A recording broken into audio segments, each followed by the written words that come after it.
Hey guys, welcome to the review show. My name's Austin. The Marsh King's Daughter stars Daisy Ridley and Ben Mendelsohn. A young mother must confront her past as the child of a kidnapper and the girl he held captive when her father breaks out of prison. Convinced he intends to take her daughters, she sets out to find and kill him herself.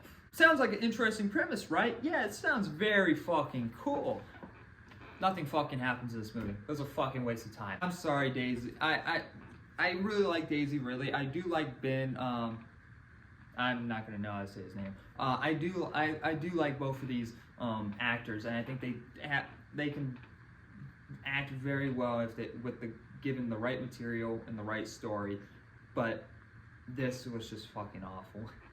It was really bad. I was bored out of my fucking mind in this movie. Like, the movie starts, I'll say this, the movie starts off for like the 20 to 30 minutes ish, like really well. Like we see her basically train with, her dad. It is her dad, but we also find out that her dad is,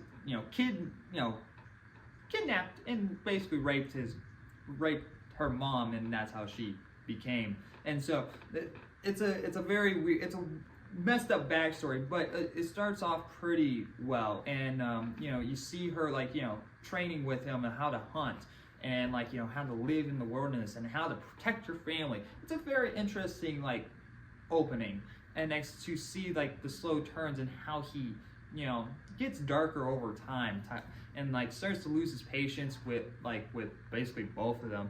And next inconvenience of something kind of happens where they escape. Thing is, that's kind of where the movie fucking ends.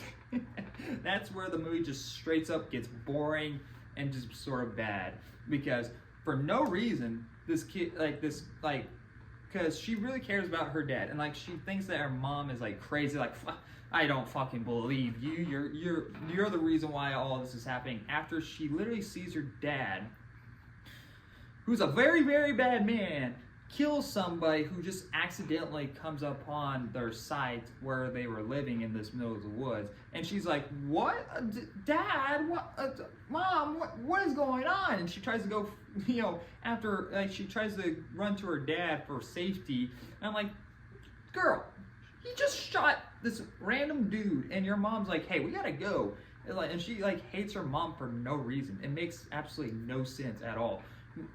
They try to sort of set it up in some way where she's always sad and always mad all the time or something, but really we really see none of that. But then out of fucking nowhere, when we flash forward to Daisy Ridley, she's hiding all these scars or whatever. She had these tattoos on her arms and dots on her face. She's always covering those up. It's okay, where was the turning point where you just started believing her? And it's yeah, I'm gonna cover all of this up, and I'm gonna lie to my husband about who I am, even though I don't really believe my dad did all this. But I'm gonna hide about my identity to everyone, because I can't. Then no one will ever talk to me or date me. So it's, I guess in those lines, it's yeah.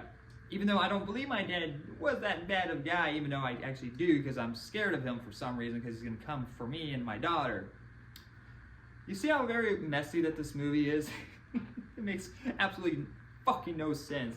And the movie, and next when they finally meet, it's not for the last 30 minutes where Daisy Ridley and Ben actually have screen together, and next when they have this confrontation, it's for 5 minutes, and the movie ends. Fuck this movie. Fuck it. It was shot very well, I guess. It was acted well. But besides that, in the opening, there isn't really any character development. No one actually really has no involvement in the film besides the daughter and the dad. Because you have this husband, you have her own daughter, who just disappear out of the film and have absolutely no reason to be in the film. And I get that this is based off a book, but doesn't sound like a very good book. I'm just gonna say that, because literally things just happen for no fucking reason in the movie.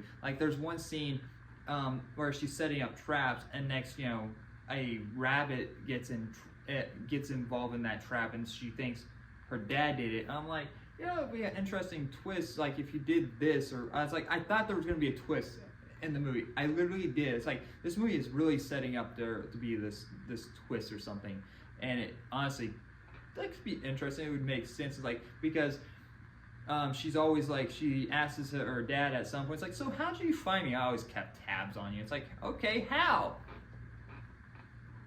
Answers that we will never get.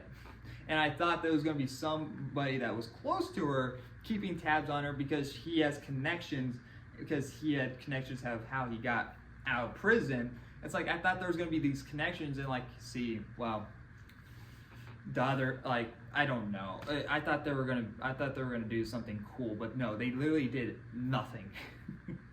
Nothing. It was fucking boring, and I hated it. I'm gonna give The Marsh King's Daughter a D-.